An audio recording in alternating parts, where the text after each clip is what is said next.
Baik Ibu Bapak semuanya, Bismillahirrahmanirrahim. Assalamualaikum warahmatullahi wabarakatuh. Waalaikumsalam, Pak. Waalaikumsalam warahmatullahi wabarakatuh. Ya, baik.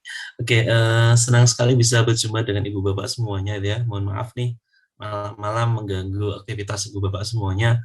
Harusnya bercanda tawa dengan keluarga ataupun beraktivitas yang lainnya, mungkin masak, gosok ataupun yang lainnya ya. Tetapi kita ganggu dengan pendalaman materi yang awalnya itu terjadwalnya itu pagi jam 9 gitu ya. Kemudian karena pagi saya ada kegiatan di tempat saudara gitu ya, sehingga diundur ke jam 15 ya, tetapi ternyata malah hujan angin dan juga mati listrik, jadi malah tidak ada sinyal sama sekali sehingga diundur ke malam hari ini. Baik, semoga Ibu Bapak senantiasa tabah untuk menghadapi kenyataan PPG gitu ya. Oke. Baik Ibu Bapak semuanya, Recording in progress. sambil Bapak Ibu juga bergadang masih menyelesaikan uji kinerja perangkatnya, mulai daripada portofolio, kemudian ada perangkat pembelajaran ataupun juga video pembelajarannya juga gitu ya. Kita isi dengan diskusi ini. Kemudian mohon maaf bagi teman-teman yang berada dari Indonesia Timur, sekarang sudah hampir jam 9 gitu ya. Jadi mohon maaf sekali. Jadi kalau misalnya Bapak Ibu nih ada yang berkeberatan Zoom malam-malam itu ya nggak masalah. Bapak Ibu bisa tidak hadir, oke, nggak masalah ya. Yang jelas Bapak Ibu aktivitas daripada PPG itu sebenarnya sudah selesai ketika Bapak Ibu menyelesaikan LK 8.3 gitu ya. Tetapi di sini kita berikan pendalaman materi supaya Ibu Bapak semuanya, teman-teman PPG bisa siap untuk menghadapi UP semacam itu. Oke, saya di sini Irfan, Ibu Bapak semuanya, mungkin kita tidak pernah bertemu sebelumnya gitu ya. Jadi di sini saya diberikan amanah oleh koordinator PPG untuk bersama Ibu Bapak semuanya terkait daripada materi pedagogik gitu ya. Walaupun sebenarnya saya bukan ahli pedagogik gitu ya, tetapi di sini saya diberikan amanah untuk itu, ya kita coba. Nah, kemudian Ibu Bapak, kalau basically gitu ya, saya dari kimia Ibu Bapak semuanya gitu ya. Kalau misalnya nanti Ibu Bapak setelah sesi ini ada sesuatu hal yang ingin disampaikan, mungkin bisa disampaikan ke kita. Kalau bisa saya bantu, pasti akan saya bantu. Baik, kemudian untuk seperti halnya kelompok yang lainnya, saya mengingatkan selalu bahwasanya kalau untuk UKIN ya, kembali ke UKIN, nanti misalnya Bapak Ibu itu mengunggah perangkat pembelajaran dan video pembelajaran itu nggak masalah ya. Cuma untuk portofolio, nah portofolio itu sebenarnya nilai itu per unggahan. Jadi kalau Ibu itu mengunggah satu, Bapak itu mengunggah satu, maka nilai itu hanya akan di satu tempat. Tetapi kalau Bapak Ibu itu mengunggah 2 atau 3, maka nilainya ada di 2 dan 3 tempat tadi itu. Jadi usahakan mengunggahnya tidak hanya satu Bapak Ibu ya, tetapi yang tidak disukai daripada dosen penguji nanti adalah jika kedapatan Ibu Bapak semuanya itu mengalami atau melakukan duplikasi terhadap karyanya. Biasanya webinar ya, pencarian informasi baru itu ya, ada yang menduplikasi, mengupload 2 kali semacam itu. Nah, itu tidak disukai. Tetapi kalau Ibu Bapak itu mengunggah misalnya karya inovasi, misalnya video pembelajaran atau apapun itu yang biasanya durasinya tidak terlalu lama, misalnya hanya 10 menit gitu ya, silakan diunggah saja. Insya Allah nanti tetap akan ada nilainya semacam itu. Ya, baik, oke. Kita sekarang ke UP Bapak Ibu semuanya ya, teman-teman PPG kelas D gitu ya. Untuk materi UP sebenarnya admin sudah menyampaikan kepada Ibu Bapak semuanya terkait daripada bahan ajar UP gitu ya. Nah, nanti bisa dicek ketika Bapak Ibu itu sudah merasa bebas dengan aktivitas untuk UKIN-nya, mungkin bisa dicek di drive yang kemarin di-share oleh teman-teman admin gitu ya. Oke, misalnya kalau kita berikan contoh di sini Bapak Ibu ya, di sini ada bahan ajar IPA SMP. Memang kalau kita lihat ya, untuk kisi-kisi dan juga untuk edisinya, masih tahun 2019, tetapi insya Allah itu masih relevan. Karena sistem PPG yang sekarang itu sama dengan PPG yang tahun 2019. Kecuali yang untuk PPG Prajabatan yang menggunakan alur Merdeka itu akan sangat berbeda karena materinya berbeda dan juga teknis pembelajaran juga berbeda, semacam itu. Nah, dilengkap Bapak Ibu semuanya ya, ada soal-soal gitu ya, ada soal-soal ya, pedagogik maupun juga profesional gitu ya. Nanti Ibu Bapak bisa mencoba untuk membaca dan kemudian semacam berlatih untuk mengerjakan itu. Nah, terkait daripada soal-soal pedagogik Bapak Ibu ya, ataupun soal profesional juga bahwasanya kalau kita mengaca bahwasanya memang tidak semuanya itu dari kisi-kisi itu akan dikeluarkan semuanya. Seperti halnya pembelajaran yang biasa kita lakukan di dalam kelas gitu ya, kita berikan kisi-kisi gitu ya, tetapi ya memang kalau baiknya itu setiap indikator pencapaian kompetensi itu ada soalnya gitu ya, terwakili soalnya, tetapi terkait daripada ujian nasional misalnya atau ujian-ujian yang di tingkat kabupaten gitu ya, bahwasanya tidak semua kisi-kisi itu akan keluar. Jadi memang dipilih dan kita di sini adalah berikhtiar gitu ya supaya mendapatkan hasil yang maksimal. Baik, untuk sekarang kita ke pendalaman materinya. Mungkin ini sudah pernah disampaikan oleh Bapak Ibu guru yang lain ataupun dosen-dosen yang lainnya bahwasanya terkait daripada materi pedagogik. Oke, baik. Ini adalah materi pedagogik yang saya rangkum dalam waktu sehari 2 hari ini, Bapak Ibu. Tidak terlalu banyak gitu ya, tidak terlalu banyak, tetapi mungkin bisa memberikan semacam tambahan informasi terkait daripada soal-soal yang mungkin ada di sana. Baik.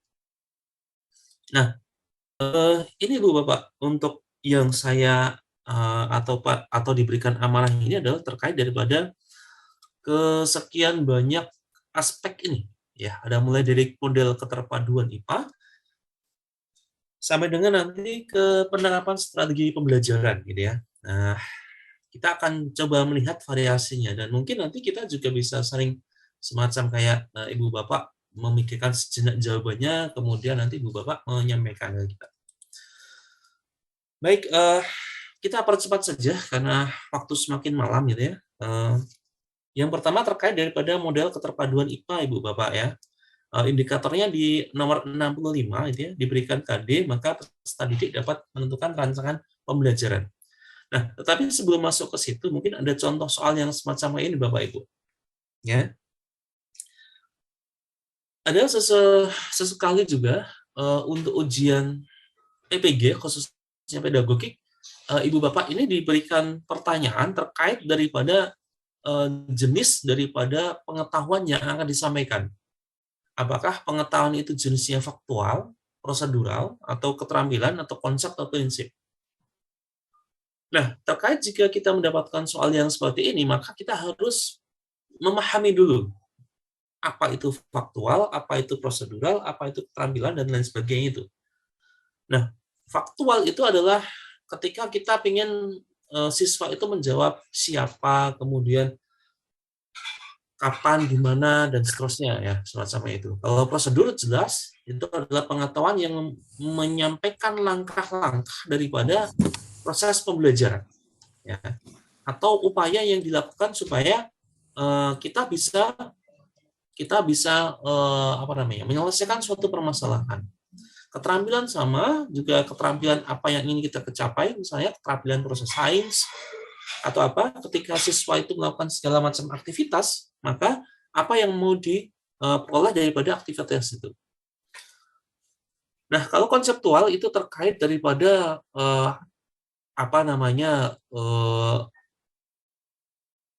definisi, kemudian perbedaan dan lain sebagainya, itu termasuk daripada keterampilan konsep. Kemudian kalau prinsip berarti itu adalah hubungan sebab akibat. Jika diberikan seperti ini, maka akan menyebabkan seperti apa, semacam kayak gitu. Nah, terkait dari sini, Bapak Ibu bisa melihat bahwasanya ketika kita melihat suatu soal, maka Ibu Bapak harus melihat daripada kata kunci daripada soal itu, ya. kata kuncinya apa gitu ya. Nah, kalau dilihat dari sini, kata kuncinya ini adalah ketika siswa itu mendefinisikan, kemudian mengelompokkan dan juga membedakan. Itu kata kuncinya.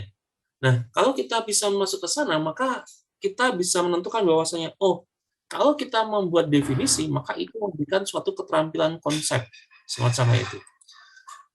Nah, jadi untuk jawaban soal yang seperti ini jawabannya adalah konsep Ibu Bapak semuanya. Kemudian kalau kita tadi saya sampaikan bahwasanya apa sih materi yang kita berikan, kemudian ciri daripada materi itu seperti apa. Nah, hal yang semacam ini nanti Ibu Bapak bisa kemudian pelajari semacam itu. Oke, lanjut ke aspek berikutnya terkait daripada pembelajaran IPA dengan STEM dan SETS. Ya, STEM adalah Science, Engineering, Technology, and Mathematics gitu ya. Oh, sorry, ini salah. Saya belum edit ini ya. Jadi STEM, Science, Technology, Engineering, and Mathematics gitu ya. Kemudian kalau SET itu Science, Environment, Technology, and Society. Nah, ketika ada indikator yang nomor 6 semacam kayak gini, ada kasus teknologi yang memanfaatkan IPA. Macam-macam ya, mulai dari fermentasi yang paling sederhana, ataupun yang lainnya. Nah, Bapak Ibu diminta untuk membuat rancangan pembelajaran terkait daripada hal semacam itu. Nah, baik, kita lihat ke contoh soalnya seperti apa. Ya, ini contoh soal yang sudah terbiasa muncul di dalam UP PPG gitu ya. Ada suatu contoh soal terkait bagaimana ada implementasi daripada suatu konsep IPA dalam teknologinya gitu ya. Misalnya seperti ini, menjelaskan keterkaitan struktur jaringan tumbuhan dan fungsinya semacam itu. Nah, kira-kira pernyataan yang benar tentang teknologi dan struktur tumbuhan yang memahaminya seperti apa? Nah, kata kuncinya adalah kita lihat sebentar struktur jaringan tumbuhan.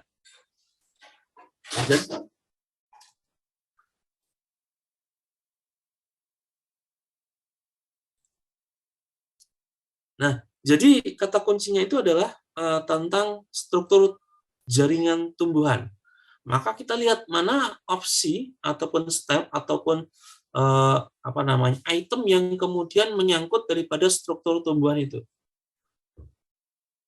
Getah batang jelas bukan suatu struktur tumbuhan, kemudian struktur bunga ini masih masuk, tetapi osmosis daun tidak masuk, buah rambutan mungkin, kemudian kalau struktur daun itu juga mungkin. Jadi yang paling mungkin itu adalah poin B, kemudian poin D, dan poin E. Nah, kalau kita lihat sekilas, untuk menjawab soal yang semacam ini, karena ini adalah suatu pengetahuan populer Ibu Bapak semuanya ya, jadi intinya adalah membaca. Baca, gitu ya. Baca. Nah, bacanya apa? Mungkin pengetahuan populer ataupun semacamnya gitu ya. Nah, pembangkit tenaga listrik, apakah perlu estetika? Ya mungkin perlu gitu ya, tetapi lebih baik adalah di sana terkait daripada efisiensi daripada panel suryanya, mungkin semacam itu. Jadi misalnya posisi panel surya supaya dia itu bisa mendapatkan cahaya matahari paling banyak, mungkin semacam itu. Nah, jadi kalau yang seperti itu kurang tepat mungkin ya. Kemudian kalau teater gitu ya, masuk teater bentuknya buah rambutan. Kalau kita nonton filmnya Gladiator misalnya seperti itu ya, teater itu bulat sehingga orang itu bisa melihat di sana. Kalau buah rambutan kan ada semacam kayak serabut-serabutnya gitu ya. Nah, kalau kita lihat jawabannya, memang jawabannya itu adalah yang E gitu ya. Nah, ini terkait daripada efisiensi energi, kemudian bagaimana bagaimana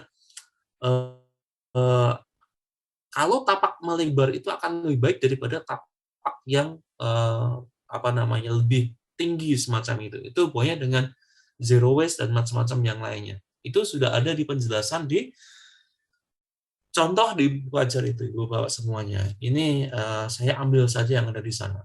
Baik, ini contohnya. Nah, sekarang kita masuk ke poin yang lainnya terkait daripada prosedur pembelajaran gitu ya. Ada tujuan ataupun indikator nomor 67 diberikan tujuan pembelajaran, kemudian peserta didik dapat memilih rancangan persepsi. Jadi ini adalah persepsi. Bapak Ibu sudah terbiasa nih memberikan persepsi gitu ya pada pembelajaran di aksi 1 sampai dengan aksi 4 gitu ya. Kalau di kegiatan PPL atau mungkin ketika Ibu Bapak melaksanakan kegiatan pembelajaran IPA di dalam kelas gitu ya, mesti ada persepsi. Persepsi itu apa gitu ya? Persepsi itu adalah upaya kita supaya mahasiswa ataupun siswa itu bisa in dalam pembelajaran kita di hari itu. Bagaimana kita mengkaitkan materi yang akan kita bahas sekarang dengan materi sebelumnya, semacamnya itu. Termasuk di sana kita kaitkan dengan keseharian daripada peserta didik. Nah, semakin kita mengkaitkan itu dengan keseharian peserta didik, kontekstual, maka itu akan semakin baik. Nah, oke, kita lihat contoh soalnya.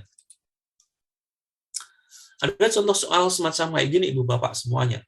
Pak Budi sedang membuat rencana pembelajaran tentang pembuatan magnet dengan induksi elektromagnetik. Kata kuncinya adalah magnet, buat magnet dengan cara induksi elektromagnetik. Nah, persepsi yang paling tepat yang mana gitu? Oke, mungkin Ibu Bapak bisa coba lihat sebentar, kemudian Ibu Bapak bisa memikirkan kira-kira kalau soal seperti ini jawabannya yang seperti apa gitu ya. Oke, kita berikan waktu sekitar setengah menit. Silakan Bapak Ibu.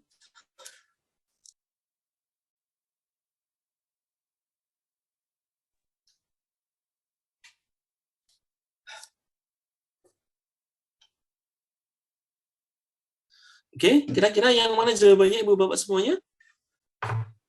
Tidak ada ABC-nya, tapi mungkin Bapak Ibu bisa milih dari sini pertama, 2, 3, 4, 5 gitu. Kira-kira yang mana? Oke, biar kita ada sedikit interaksi buat semuanya.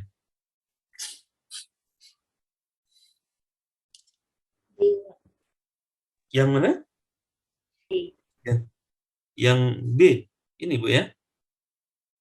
Pak, delta. Delta. Yang ini ya. Rangkaian listrik dan sifat-sifat magnetik, Pak. Oke. Sifat-sifat magnet. Ya. Baik. Jadi ketika kita hendak melihat membuat magnet dengan cara menginduksi gitu ya, maka kira-kira aktivitasnya hubungannya dengan listrik tentu saja gitu ya. Nah, ketika kita menginduksi suatu logam ya, kemudian dengan menggunakan arus listrik, maka kita harus tahu dulu rangkaian listriknya seperti apa. Jadi kita hubungan dengan rangkaian listriknya. Nah, kemudian terkait daripada magnet itu ya, ada magnet dengan semacam kayak magnet tetap dan sementara mungkinnya sifatnya ya, sifat magnetnya karena saya tidak paham fisika, mungkin saya buat semacam kayak gitu, mungkin kita harus memikirkan dulu terkait daripada sifat magnetnya. Ya. Jadi belum sampai ke bagaimana membuat magnetnya, tapi baru ke rangkaian listriknya. Ingat nggak kemarin ketika kita berbicara tentang rangkaian listrik itu seperti apa sih? Dan seterusnya gitu ya. Nah, jadi memang jawabannya yang seperti Ibu tadi sampaikan, jawabannya itu adalah yang pertama tadi itu. Baik. Oke. Sekarang kita ambil contoh yang lainnya. Sama ada KD terkait daripada pengaruh gaya, menyelidiki pengaruh gaya terhadap gerak benda. Nah, ini dengan pendekatan saintifik dan metode eksperimen. Nah, kira-kira yang tepat sebagai persepsinya yang mana? Yuk, silakan kita coba pikirkan sejenak, kira-kira yang mana sih yang paling tepat? Nah, memang Ibu Bapak, kalau kita bicara tentang soal pedagogik gitu ya, jawaban-jawabannya sebenarnya tepat gitu ya. Cuma kita harus memilih mana yang paling tepat di antara yang tepat-tepat tadi itu. Beda dengan, ya Ibu? Charlie, C gitu ya. Ya. Baik. Untuk yang soal ini gitu ya, yang paling tepat sebagai persepsinya yang mana adalah Ibu tadi menjawab Charlie itu ya, C. Kata kuncinya adalah menyelidiki pengaruh gaya, saintifik, dan eksperimen. Persepsinya apa? Kita kaitkan dengan kehidupan sehari-hari, kemudian kira-kira mencari daripada pengalaman itu mana yang relevan dengan gaya yang kemudian hubungannya dengan gaya yang nanti akan kita pelajari. Memang benar jawabannya itu adalah yang C, semacam itu. Oke, kemudian sekarang ada soal semacam kayak gini Bapak Ibu. Ya. Ada pendekatan saintifik nih pada materi suhu dan kalor. Siswa diminta untuk melakukan pengamatan. Nah, kira-kira setelah siswa itu merumuskan masalah dan jawabannya, ya, jawaban sementara, hipotesisnya, maka siswa akan melakukan eksperimen. Nah, kira-kira apa yang dilakukan guru ketika memfasilitasi kegiatan eksperimen itu? Mungkin bisa dipikirkan lebih dulu, kemudian baru kita coba kita diskusikan. Silakan Ibu Bapak.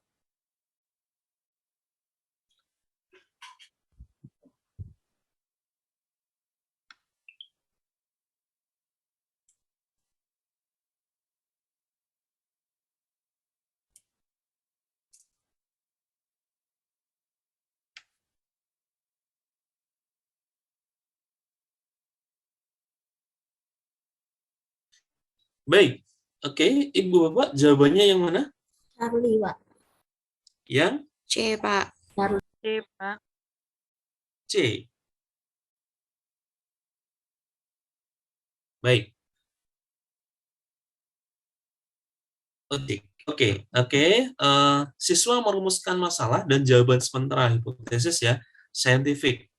Kemudian siswa diminta melakukan eksperimen. Kira-kira jawabannya yang mana? Oke, kalau jawab A dan C, gitu ya. Oke, untuk yang A, gitu ya, menjelaskan petunjuk eksperimen dan alat-alat yang dibutuhkan. Berarti seperti itu bahwa kita memberikan atau kita membuat petunjuk eksperimen. Nah, padahal yang merumuskan masalah dan jawaban sementara itu adalah siswanya. Sehingga harusnya siswa yang menyusun kerangka alur untuk kemudian mencari solusi atau membuktikan jawabannya itu benar atau salah. Artinya apa? Yang merancang eksperimen itu adalah siswanya. Jadi, Ibu Bapak, diingat-ingat kalau kita dengan pendekatan saintifik, khususnya nanti misalnya inquiry, misalnya ini, bahwasanya yang merancang eksperimen itu adalah siswanya. Guru itu mengecek, membimbing siswanya. Jadi jawaban yang ini Ibu Bapak semuanya, mohon maaf, jawabannya adalah yang B. Kalau demonstrasi, bagaimana melakukan eksperimen, kemudian siswa itu melakukan kegiatan yang didemonstrasikan, itu adalah direct instruction. Misalnya Ibu Bapak pengen melakukan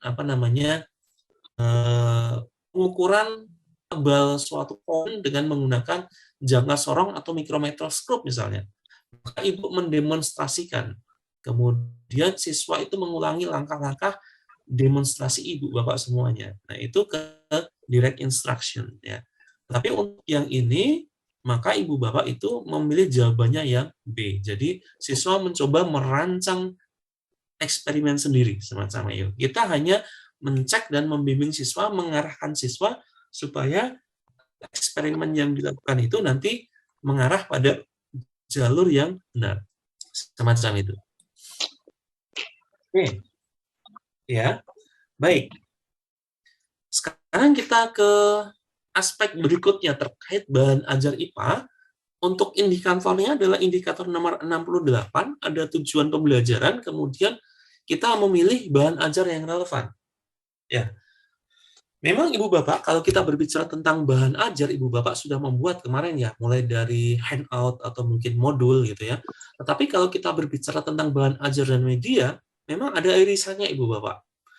Media pembelajaran itu adalah media yang digunakan oleh Bapak Ibu ketika mengajarkan di dalam kelas, semacamnya gitu. Nah, tetapi bahan ajar itu adalah bahan yang ataupun reference atau referensi yang digunakan siswa itu untuk mempelajari itu. Ibu Bapak bisa mengkaitkan pembelajaran dalam kelas, nanti anak-anak silakan baca modul ini, itu semacam itu. Ya. Tetapi media pembelajaran pun itu juga bisa digunakan sebagai bahan ajar. Tetapi bahan ajar belum tentu bisa digunakan sebagai media pembelajaran. Itu bedanya memang. Nah, Memang kadang-kadang kita mikirnya overlap gitu ya, tapi ya bedanya seperti itu. Oke, ada soal semacam kayak ini, Bu Bapak. Kita coba lihat sebentar, kemudian Ibu Bapak kira-kira milih jawabannya yang mana kali ini?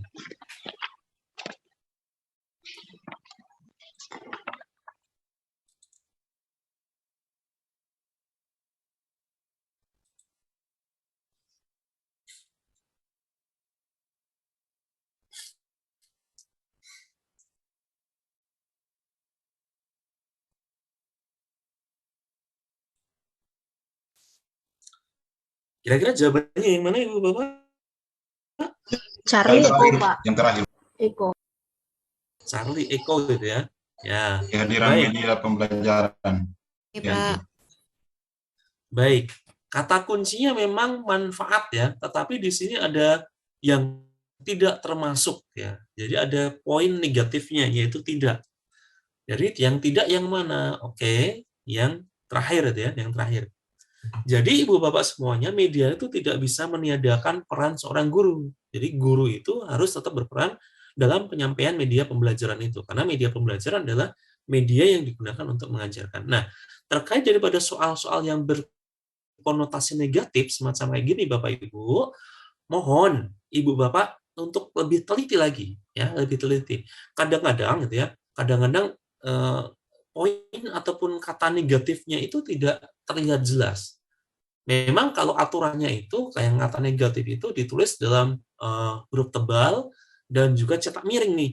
Tetapi kadang-kadang kalau kemudian kita melihat secara online gitu ya, kadang-kadang itu nggak terlihat sama sekali gitu ya. Sehingga Bapak Ibu mohon berhati-hati. Jadi coba dicek kembali mana apakah itu poinnya ataupun pertanyaan negatif atau positif semacam itu. Oke, jadi jawabannya yang terakhir Ibu Bapak. Oke, sekarang yang ini terkait daripada Ibu Bapak misalnya seorang guru pengen melakukan praktikum gitu ya, tetapi di sana terkendala daripada sifat dari bahan kimianya. Kalau kita lihat bahwasanya sifat bahan kimia itu ada yang kemudian macam-macam, mulai dari toksik, kemudian ada harmful, kemudian dia mengoksidasi, kemudian mengiritasi dan lain sebagainya. Nah, kira-kira kalau soalnya seperti ini, maka Ibu Bapak akan memilih jawaban yang mana? Coba dipikir sebentar, kemudian disampaikan ke kita, kira-kira jawaban yang mana yang paling tepat.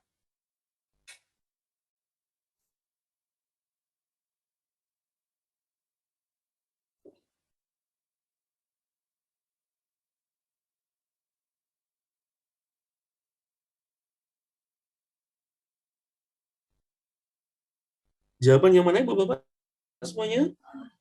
Kalau tidak salah, Pak. Baik. Yang lain sama?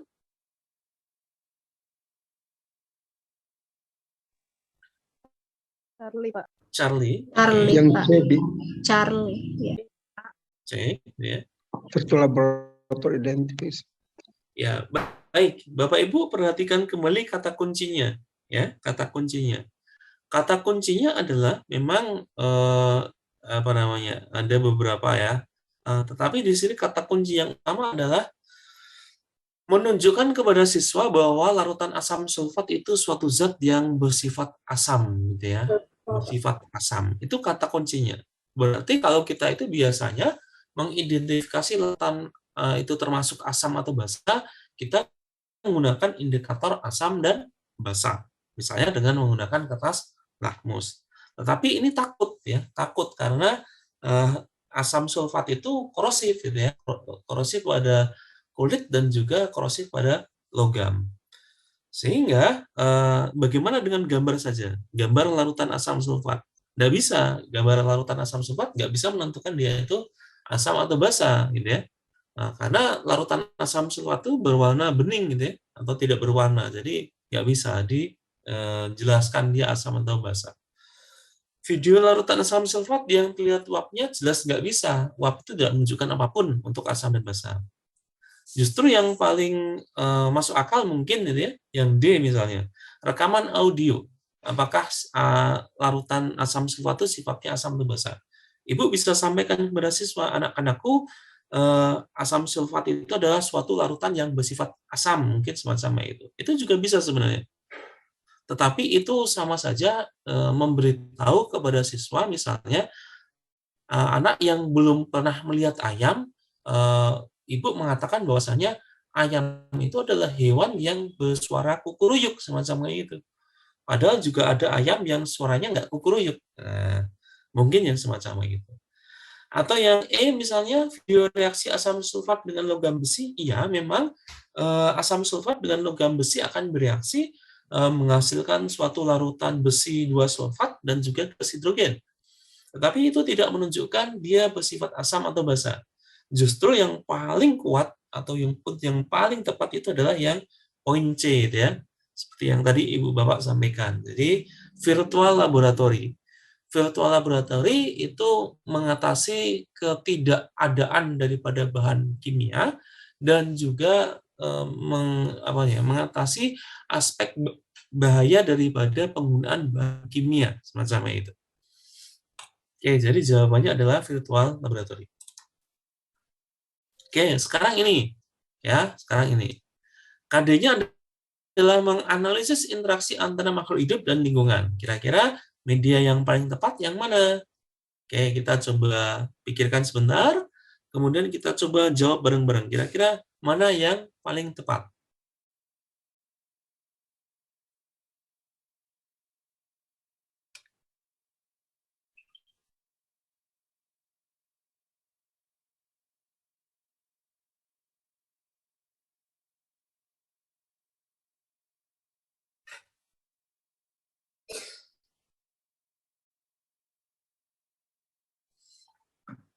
Oke, bagaimana Ibu Bapak, teman-teman di sini Delta, jawabannya? Pak. Delta, Pak. Pak. Delta. Artificial ecosystem. Baik, delta ya. Ya, D ya bisa. Ya. A juga bisa atau D. Oke, semuanya benar gitu ya, semuanya benar sebenarnya. Kata kuncinya adalah menganalisis. Jadi menganalisis itu berarti harus ada datanya. Data itu didapatkan dari pengamatan, gitu ya. Jadi harus ada data dan harus ada pengamatan. Itu kata kuncinya. Pengamatan itu pengamatan kita melihat dari mana? Dari sesuatu yang terlihat tentu saja. Pertama adalah analisis ya, analisis tadi pengamatan dan juga datanya. Data itu mesti didapatkan dari LKPD. Jadi jawabannya itu harus ada LKPD-nya. Berarti yang poin B, C, D, E gitu ya. Nah, bagaimana dengan pengamatan? Buku siswa mungkin ada gambarnya gambar daripada ekosistem itu ya. Tetapi itu lebih cenderung sebagai sumber belajar gitu ya, sumber belajar. Medianya tentu saja bukan itu. Bagaimana dengan gambar ekosistem gitu ya? Gambar ekosistem danau misalnya. Di sana ada danau, kemudian ada abiotik, biotiknya itu misalnya ada ikan dan seterusnya gitu ya. Nah, kira-kira bisa nggak? Tapi nggak ada interaksinya, susah interaksinya gitu ya. Ya, jadi mungkin benar, tapi aspek kebenarannya itu mungkin ya 50% mungkin semacam itu. Bagaimana dengan animasi ekosistem ya? Animasi ekosistem, gambar ekosistem dan LKPD. Animasi ekosistem itu bagian daripada media visual tentu saja. Kalau ada suaranya, maka dia termasuk daripada media audio visual. Nah, tetapi kalau kita bicara tentang animasi, maka kita akan berpikir bahwasanya animasi itu cenderung bukan benda yang real, dalam artian itu dia semacam kayak kartun semacam itu.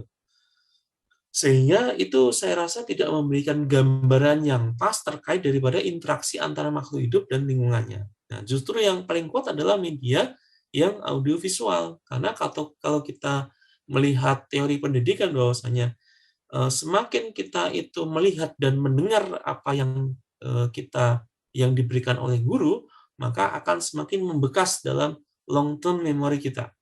Jadi otomatis seperti yang Ibu Bapak tadi sampaikan, maka jawabannya itu adalah yang D. Semacam itu. Baik, ya itu jawabannya yang D. Oke, lanjut ke aspek berikutnya terkait media pembelajaran juga. Nah, untuk indikatornya nomor 69 dan 70. Kita coba cek langsung ke contoh soalnya nih. Ada contoh soal semacam kayak gitu, Ibu Bapak nih. Kira-kira nih jawabannya yang mana gitu ya? Mungkin Ibu Bapak bisa pikirkan sebentar.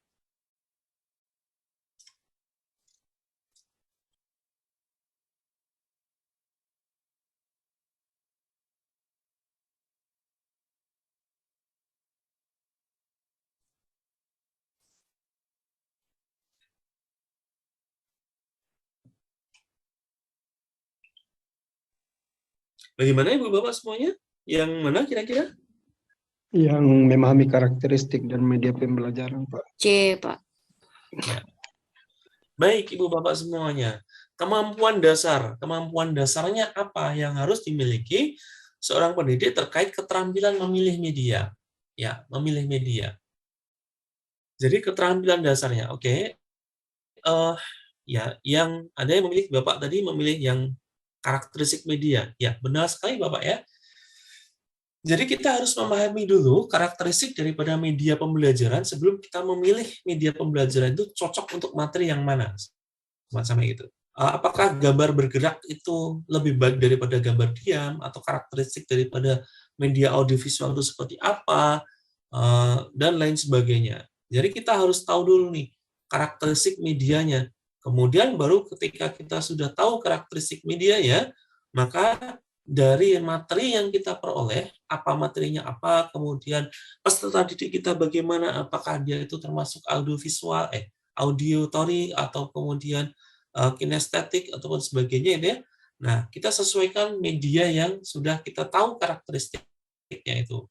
Jadi langkah pertama kita sebagai seorang guru, kita harus memahami dulu seluruh daripada karakteristik media pembelajaran. Media pembelajaran yang audio itu yang seperti apa, yang visual seperti apa, yang audiovisual seperti apa. Nah, baru kemudian kita coba terapkan media itu pada materi pembelajaran yang sudah kita tentukan. Semacam itu. Jadi jawabannya adalah yang C, kalau kita berikan ABC-nya semacam itu. Baik, kemudian ada soal yang seperti ini nih, Ibu Bapak semuanya. Ada proses fotosintesis, siswa diharapkan mencapai kompetensi yang sudah ditentukan nih. Kira-kira media ataupun alat yang digunakan yang seperti apa?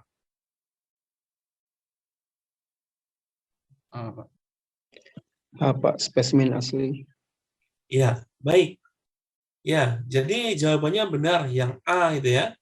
Kata kuncinya adalah melalui percobaan tentang proses tersebut gitu ya. Jadi kata kuncinya percobaan. Percobaan itu maka siswa itu melakukan. Memang ada percobaan yang tidak melakukan dalam artian menggunakan simulasi gitu ya. Tetapi dari dari ranah kognitif daripada anak gitu ya. Kalau kita melihat kerucut pengalaman Edgar Dill gitu ya, bahwasanya pengalaman yang lazim ataupun yang dilakukan oleh siswa itu akan semakin membekas pada siswa. Jadi akan nempel lama pada long term memory siswa semacam itu. Jadi kalau percobaan, maka yang paling benar itu adalah dengan menggunakan spesimen asli daripada hanya melihat video saja semacam itu. Oke. Kemudian yang ini Bu Bapak, kira-kira jawabannya yang mana?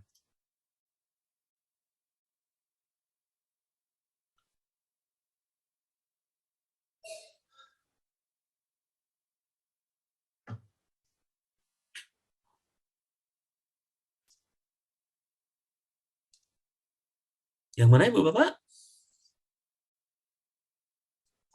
Tadi kalau kita percobaan, memang kita sebaiknya menggunakan spesimen asli nih. Tetapi kalau kita itu terbatas, spesimen aslinya B, Pak. ada. B. Yang mana? Bravo. B, Pak. Nah, Dimanfaatkan video Keragaman. Ya, benar sekali Ibu Bapak ya. Jadi dengan memanfaatkan video keragaman hewan. Ingat ya, gambar bergerak itu eksistensinya lebih tinggi daripada gambar diam. Ini adalah kerucut pengalaman Edgar Dill gitu ya. Jadi Bapak Ibu bisa melihat kalau ada versi bahasa Indonesia gitu ya. Jadi semakin atas itu semakin abstrak gitu ya. Semakin abstrak ya, verbal simbol gitu ya. Simbol verbal itu semakin abstrak. Semakin ke bawah itu semakin membekas pada siswa. Pengalaman langsung itu adalah suatu hal yang paling luar biasa pada siswa. Anak saya yang masih 2,5 tahun nggak tahu lilin itu, nyala lilin itu panas atau nggak panas. Dibilangin sama orang tuanya, adik jangan pegang lilin itu panas. Tetapi anak, oh, apa iya nggak tahu gitu ya, itu kan omongan doang gitu ya. Nah, tapi ketika dia coba dekatkan tangan ke lilin, apa yang terjadi? Oh, ternyata ada rasa panas di sana, sehingga benar bahwasanya lilin itu menghasilkan menghasilkan panas.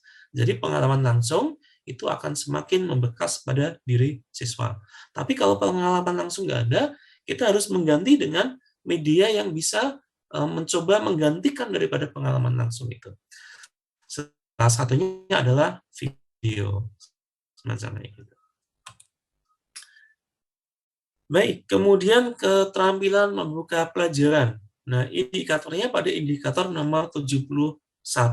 Nggak tahu Bapak Ibu kalau membuka pelajaran, mulai dari salam, kemudian berdoa, memberikan resepsi, menyampaikan tujuan, dan lain sebagainya. Gitu ya. Oke, kita cek soalnya seperti apa. Ini contoh soalnya ya. Ada model inovatif dalam pembelajaran IPA dengan discovery learning. Jadi kalau kita bicara daripada kegiatan yang pembelajaran yang mengaktifkan siswa, maka yang paling sering digunakan oleh Bapak Ibu di sini ada discovery learning, semacam itu. Nah, kira-kira nih, ini terkait daripada pemisahan campuran, maka kira-kira pada tahap stimulasi atau memberikan stimulus, kira-kira apa yang ditanya oleh guru terkait daripada materi pemisahan campuran itu. Kebetulan campurannya adalah minyak dan air di sini. Silakan dipikirkan sebentar.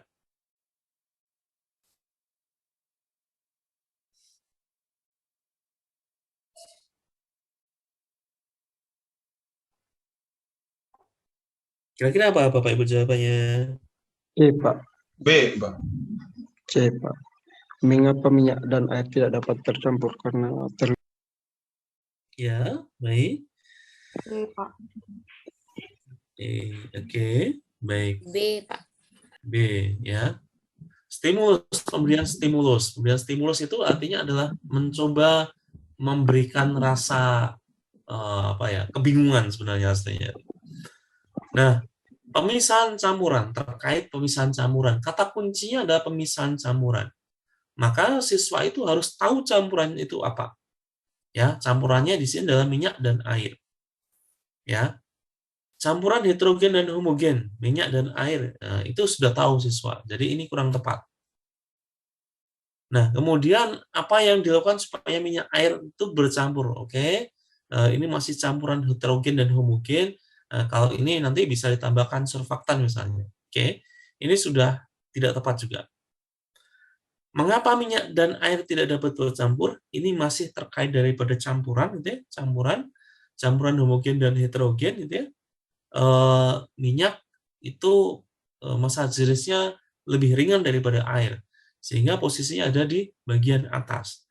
Tetapi kenapa dia tidak bercampur? Itu karena ada prinsip like dissolve like, gitu ya, semacam itu.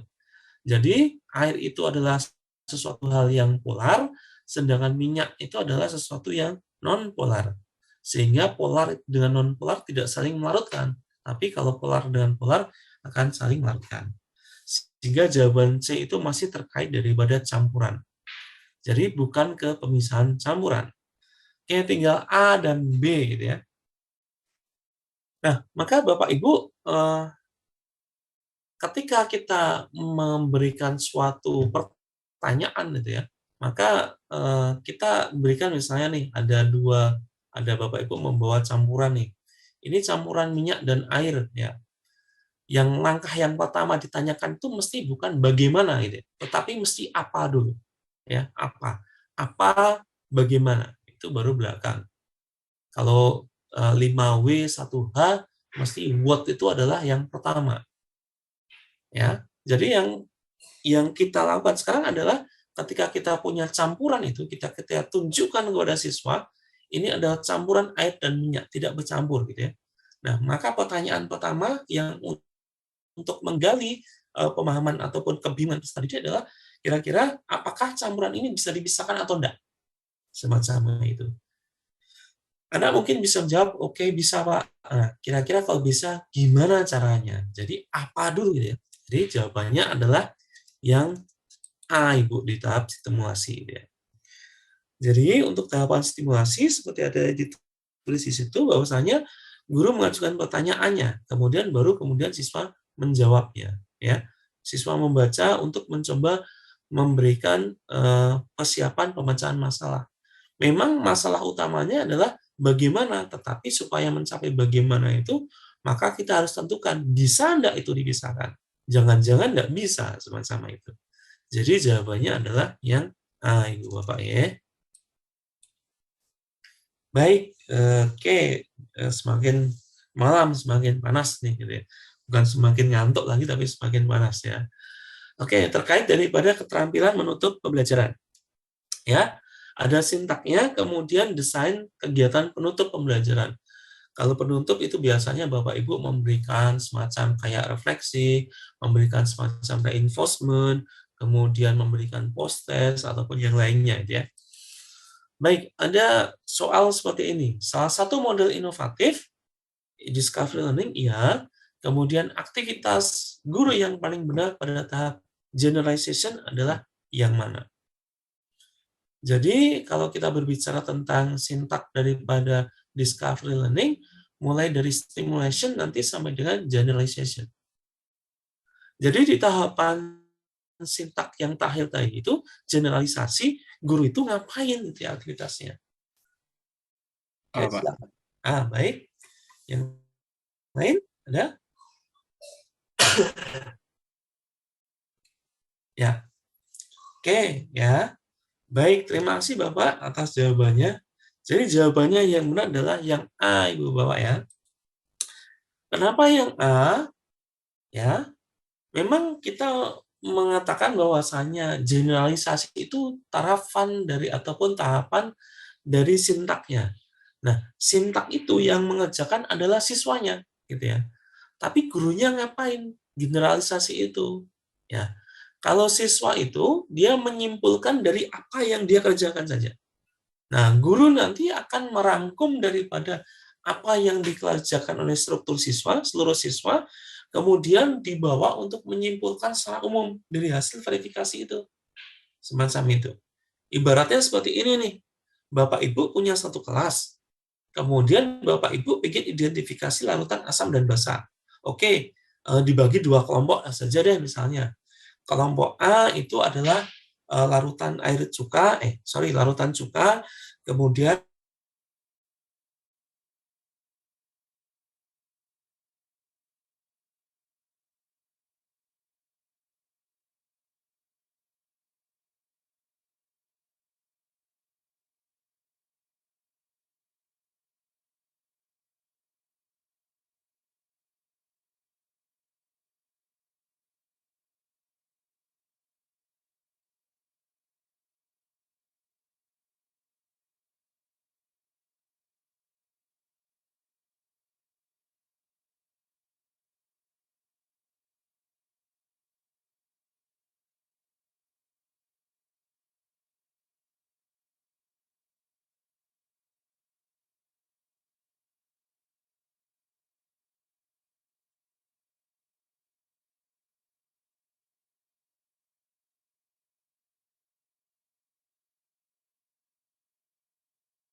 Bapaknya terlempar ya Bapak Ibu? Sepertinya, Pak. Oh, kirain saya yang lag tadi. Tidak ada di peserta, Pak. Pak Safi pimpin Pak.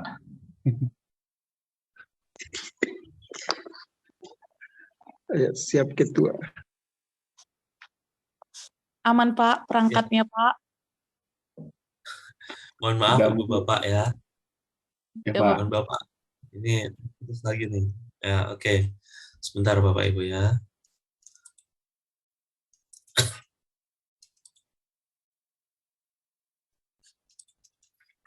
Oke. Mohon maaf nih, terputus lagi gitu ya. Sinyal daripada perangkatnya kurang oke gitu ya. Baik. Jadi masuk ke sini, masih di sini Bapak Ibu ya. Di generalisasi itu maka guru itu menyimpulkan secara umum gitu ya dan memperhatikan hasil verifikasi daripada peserta didik. Nah, ini tahapan ya, tahapan daripada discovery learning. Bapak Ibu mulai dari 6 tahapan gitu ya. Ada mulai dari stimulasi sampai dengan generalisasi. Nah, di sini Bapak Ibu bisa melihat bahwasanya apa sih aktivitas guru dan aktivitas siswanya. Di tahapan generalisasi, maka guru menarik kesimpulan umum berlaku untuk semua kejadian dan masalah yang sama. Tapi untuk aktivitas siswa di generalisasinya itu, dia menarik kesimpulan dari verifikasi datanya. Apakah benar hipotesis yang dia sampaikan di awal itu salah atau benar dari hasil verifikasi datanya. Nah, semacam itu Bapak. Baik, kita lanjutkan ke yang lainnya ya. Nah, keterampilan dalam kegiatan inti. Ini poinnya ataupun indikatornya nomor 73. Disajikan deskripsi tak yang rumpang. Rumpang itu tidak selesai. Maka Bapak Ibu diminta untuk merumuskan kegiatan yang kosong tadi itu. Oke. Ada soal yang semacam kayak gini nih, Bu Bapak nih. Ya, oke, kira-kira yang mana jawabannya? Silakan coba dipikirkan sebentar.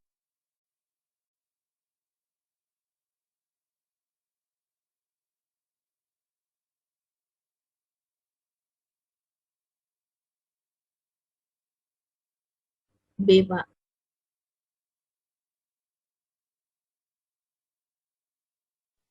B, Pak.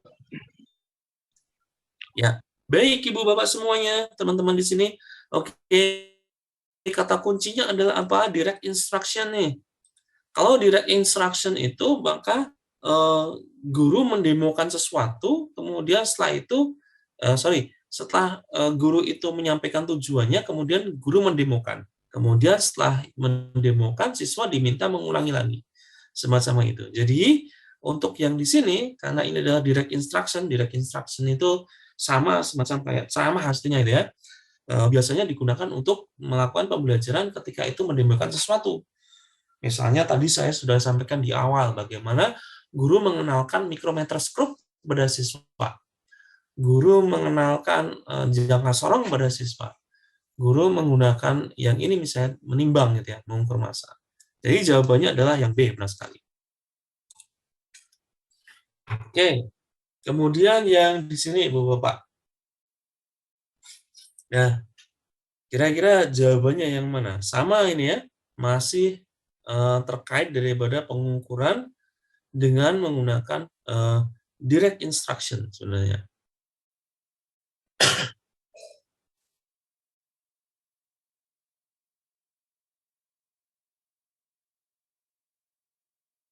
Maka jawabannya yang mana Ibu Bapak? Tadi sudah disampaikan sebelumnya? B. B, Pak. B, Pak.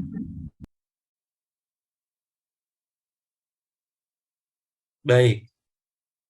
Ya, oke. Bapak Ibu menjawab B gitu ya. Tetapi yang di sini sebenarnya adalah ketika kita menemukan dengan menggunakan direct instruction, maka kita harus siswa itu memperagakan dulu. Jadi menirukan apa yang dilakukan oleh guru gitu ya. Jadi gurunya mendemonstrasikan mengukur kuat arus listrik dengan menggunakan misalnya ini deh menggunakan voltmeter gitu ya, atau ampermeter misalnya. Nah, kemudian siswa itu mengulangi lagi demonya yang dilakukan oleh guru pada rangkaian yang sama. Baru setelah itu guru membimbing, kemudian nanti siswa melakukan sendiri. Ada tugasnya untuk mengukur kuat arus yang lainnya pada rangkaian yang lain. Tetapi ini yang langkah yang ini kalau kita ikuti sintak daripada direct instruction, maka kita akan siswa itu diminta untuk mengulang lagi semacam itu. Jadi jawabannya adalah yang E gitu ya. Ya, bukan yang B. Oke, baik. Kemudian terkait daripada keterampilan memberikan umpan balik dan penguatan. Indikatornya nomor 74 dan 75 Ibu Bapak semuanya kalau di kisi-kisi itu. Oke, ada model pembelajaran kooperatif learning. Jadi ada cooperative learning gitu ya. Hal yang lazim juga dilakukan oleh Ibu Bapak semuanya dalam dunia nyata ketika Ibu Bapak mengajar di sekolahan. Ya, siswa diminta berkelompok kemudian menyelesaikan suatu permasalahan. Nah, ini masalahnya sudah ditentukan di awal nih. Ada bayangan pada lensa cembung. Kira-kira tahapan yang dilakukan pada tahap evaluasi adalah yang mana? Oke, coba dipilih Ibu Bapak. Kira-kira jawaban yang paling tepat itu yang mana?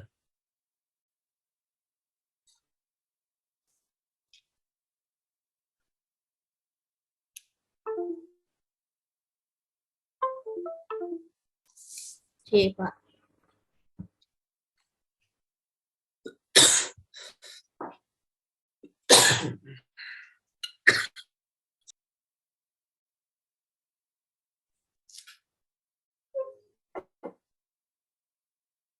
Baik, oke. Yang C itu ya, pada tahap evaluasi. Jadi evaluasi itu adalah meminta kelompok untuk presentasi gitu ya. Nah, guru ngapain ya? Guru ngapain? Nah, baik untuk kooperatif itu biasanya Ibu Bapak itu ya. Kooperatif itu beda dengan discovery learning. Kalau discovery learning itu ada tahapan verifikasi data. Kalau di kooperatif itu ada verifikasi data. Nah, biasanya kalau pembelajaran kooperatif juga bisa dilakukan ketika topiknya berbeda. Oke. Topik berbeda misalnya seperti ini nih, Ibu Bapak semuanya nih. Misalnya terkait daripada pemisahan suatu campuran gitu ya. Oke, kita bagi menjadi 4 kelompok misalnya dalam satu kelas itu. Kelompok A gitu ya, itu terkait pemisahan campuran dengan menggunakan prinsip filtrasi misalnya. Kelompok B dengan menggunakan prinsip kromatografi misalnya. Kelompok C dengan menggunakan distilasi. Kelompok D nanti misalnya dengan menggunakan pemisahan dengan cara sedimentasi atau koagulasi misalnya. Nah, kemudian mereka bekerja. Kemudian kelompok A nanti akan mempresentasikan hasilnya terkait daripada filtrasi tadi. Yang lain mendengarkan saja.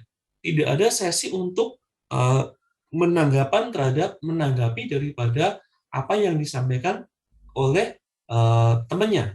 Jadi ini semacam kayak belajar dengan teman sebaya, semacam kayak gitu. Nah, kita hanya mendengarkan kelompok yang naik, sesuai yang itu mendengarkan. Guru kemudian memberikan penguatan terhadap apa yang disampaikan oleh kelompok yang membahas daripada filtrasi tadi itu. Ya. Hal yang sama di sini, walaupun kita itu tentukan topiknya sama, gitu ya. Nah, di sini yang disuruh maju satu kelompok, kemudian kelompok yang lain itu diam, tidak menanggapi, tapi guru itu memberikan penguatan. Ya, bagaimana Pak kalau misalnya hasilnya salah? Dalam kegiatan mereka berdiskusi, guru itu kan kemudian memberikan semacam kayak membimbing semacam itu. Jadi diusahakan hasilnya tidak salah, gitu ya. Kemungkinan besar hasilnya tidak salah. Dan guru nanti akan memberikan penguatan-penguatan terhadap hasil percobaan ataupun hasil diskusi daripada kelompok itu. Jadi jawabannya adalah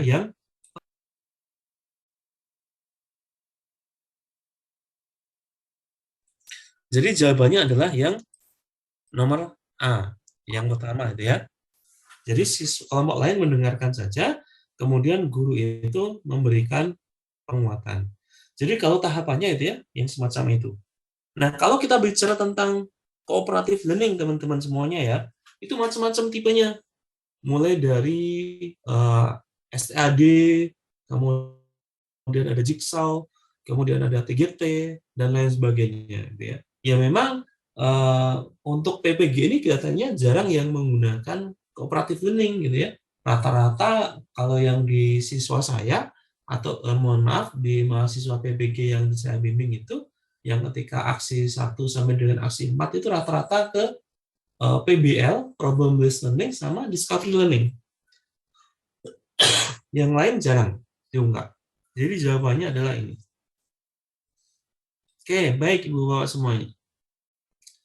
Nah, kemudian ini ada terkait refleksi juga nih. Kira-kira jawabannya yang mana?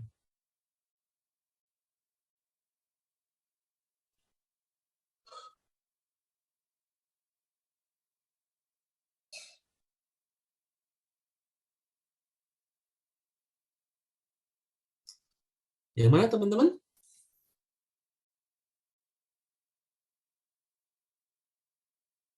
Ya, B ya Pak. B ya. Baik. Kata kuncinya adalah refleksi oleh peserta didik. Berarti kita melihatnya dari sisi atau pijakannya adalah peserta didik. Ya. Mana peserta didiknya? Yang kedua dan ketiga. Nah, refleksi ini digunakan untuk apa? Ya? Pemberian motivasi atau yang lain? Biasanya untuk kepuasan diri dulu.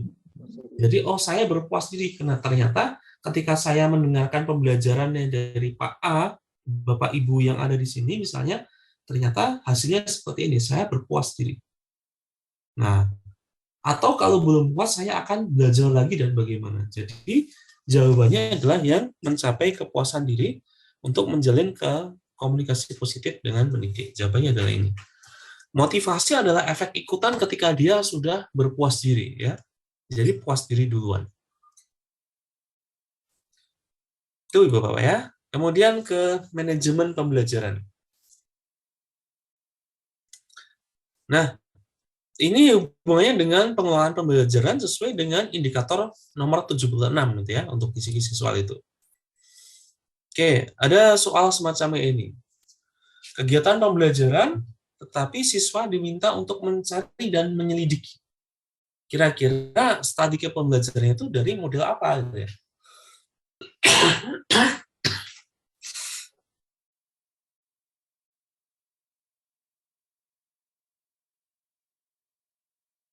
PBL Pak. PBL ya. Problem based learning. Iya Pak. Yang A itu inquiry learning ya Bapak Ibu ya. Jadi kata kuncinya itu adalah mencari dan menyelidiki. Nah, mencari dan menyelidiki. Sehingga kalau kita bicara mencari dan menyelidiki, nanti itu adalah cenderungnya itu adalah ke inquiry. Sorry, ini salah tulis ya. Harusnya inquiry learning. Ya. Inquiry learning. Kenapa bukan PBL? Karena kalau kita berpijak PBL, maka ciri dari PBL itu adalah ada problem gitu ya. Kemudian siswa itu diminta berpikir kritis untuk menyelesaikan masalah tadi itu. Itu PBL. Kalau inquiry itu mencari tahu, menyelidiki, ya. Kemudian kenapa bukan PJBL? Karena kalau kita bicara PJBL, maka orientasinya itu adalah produk yang dihasilkan. Semacam itu. Kemudian bagaimana dengan brain-based learning, gitu ya? Ini memang jarang terdengar, tapi ini model ini memang ada, brain-based learning, gitu ya. Jadi model ini digunakan untuk mengaktifkan, mengoptimalkan fungsi daripada kinerja otak, gitu ya. Nah, jadi mulai dari memberikan pengetahuan yang sederhana sampai dengan yang kompleks macam itu. Kemudian kalau GI, Group Investigation, itu bagian daripada cooperative learning. Kemudian di sana siswa itu diminta untuk melakukan investigasi terhadap suatu topik, ya, secara kolaboratif dan kooperatif semacam itu. Jadi jawaban untuk yang soal yang ini, Bapak semuanya, nanti Ibu Bapak memilih poin yang inquiry learning. Inquiry learning cirinya adalah mencari dan menyelidiki dengan sistematis semacam itu. Itu inquiry learning. Oke, tinggal beberapa lagi Bapak Ibu.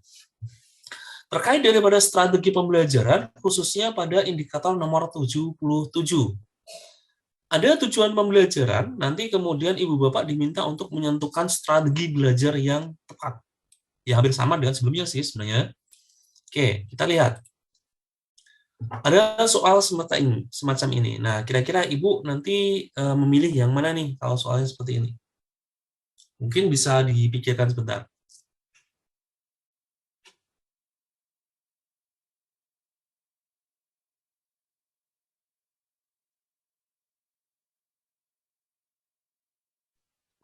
Pak. Baik, project based learning gitu ya, project based learning. Jadi orientasinya adalah project.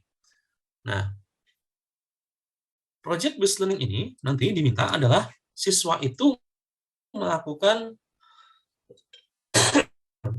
menyelesaikan suatu atau membuat suatu project terkait daripada apa yang mereka hadapi gitu ya. Yang pertama tentu saja mereka membuat pertanyaan yang mendasar. Nah, di sini terkait daripada limbah ya. Memang limbahnya nanti mungkin dia akan meminta tujuan akhirnya adalah proyek daur ulang limbah.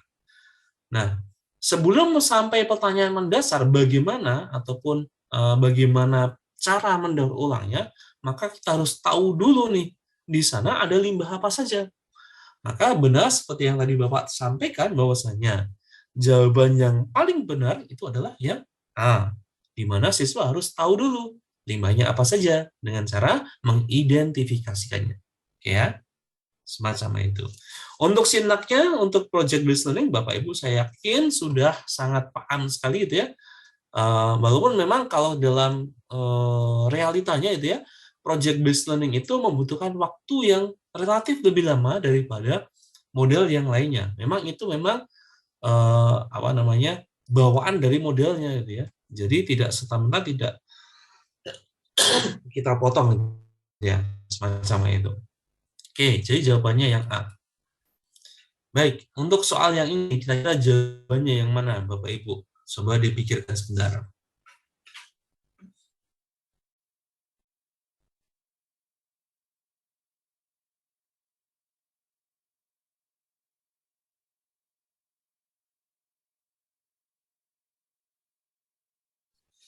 Jawabannya yang mana Ibu Bapak?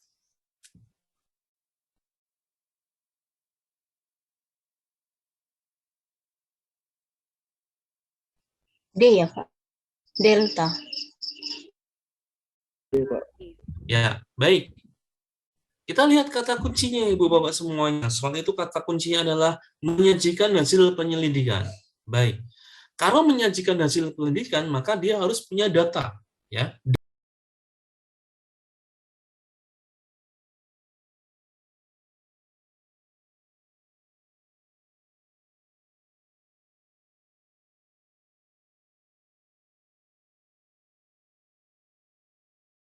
Recording in progress. Agak teliti, kemudian mencari kata kuncinya, kemudian dari soal itu, sehingga tahu apa yang dimaui oleh soal itu. Kemudian baru kita bisa menjawabnya. Oke, itu Ibu Bapak terkait daripada materi yang bisa saya sampaikan untuk malam ini. Mungkin Ibu Bapak monggo silakan kalau ada pertanyaan apapun itu, jika bisa saya jawab, akan saya jawab. Silakan. Ada yang mau ditanyakan Ibu Bapak semuanya?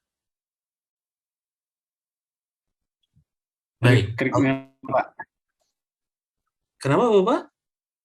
Trik menyelesaikan soal kayak apa nih Pak? Soal model strategi. Oke, baik. Triknya seperti apa? Triknya adalah baca dan terus membaca, Bapak. Saya tidak punya trik untuk ini, ya. Untuk soal pedagogik itu lebih sulit daripada yang konten profesional, itu ya. Karena jawabannya mirip-mirip. Nanti kalau kita berbicara tentang teori pendidikan segala macam gitu ya. Misalnya seperti ini, anak saya baru SMP kelas 1, ketika saya tanya, "Anakku, kau lebih sulit mengerjakan soal matematika atau soal bahasa Indonesia?"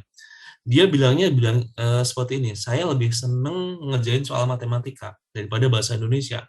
Karena apa? Bahasa Indonesia itu bacanya panjang. Kemudian harus memahami dulu gitu ya.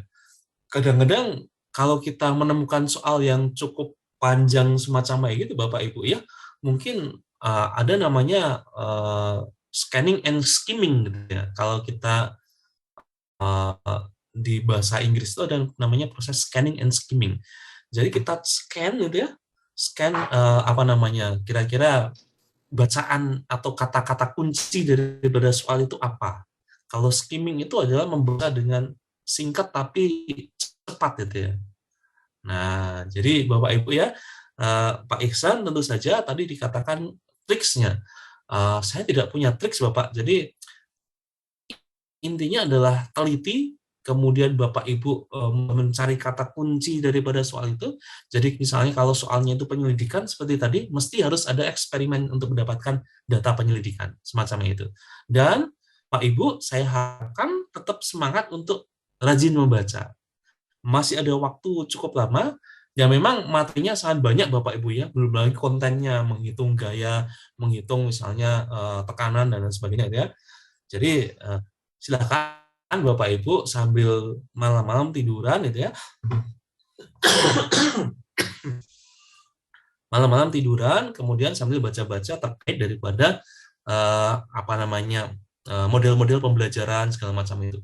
Model-model jelas keluar Bapak Ibu, tetapi jenis soalnya yang seperti apa, ya itu kurang tahu juga itu ya.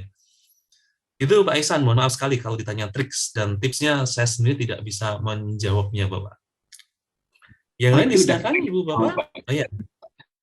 Kenapa Ibu Bapak? Kenapa Pak? Udah trik menurut saya yang Bapak jelaskan tadi itu. Oke. Makasih Pak. Baik Bu Bapak semuanya, terkait mungkin kalau ada yang masih ada waktu untuk menyelesaikannya gitu ya. Jadi nanti silakan Ibu Bapak semuanya cek kembali linknya gitu ya. Pastikan link sharingnya itu aktif gitu ya. Sehingga nanti tidak menyulitkan daripada pengunci UKIN gitu ya. Oke, kemudian tadi seperti yang tadi saya sampaikan, portofolio Bapak Ibu jangan hanya satu unggahan, bahkan lebih daripada satu unggahan. Karena portofolio itu memang kita menilai dari unggahan Ibu Bapak semuanya, semacam itu. Kalau perangkat pembelajaran dan juga video pembelajaran itu ya, nah itu memang kita menilai berdasarkan rubrik penilaian yang sudah ada. Tetapi kalau ini untuk portofolio itu nilainya per unggahan seperti itu. Ada yang mau disampaikan yang lain, Bu Bapak? Silakan kalau ada, apapun itu. Baik.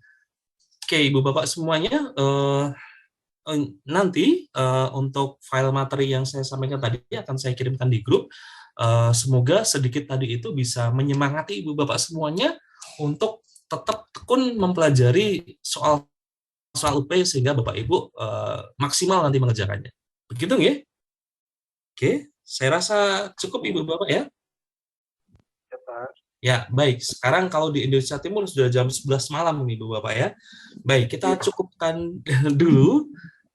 Insya Allah mohon maaf jika beberapa hal kurang berkenan, termasuk kendala-kendala yang terjadi.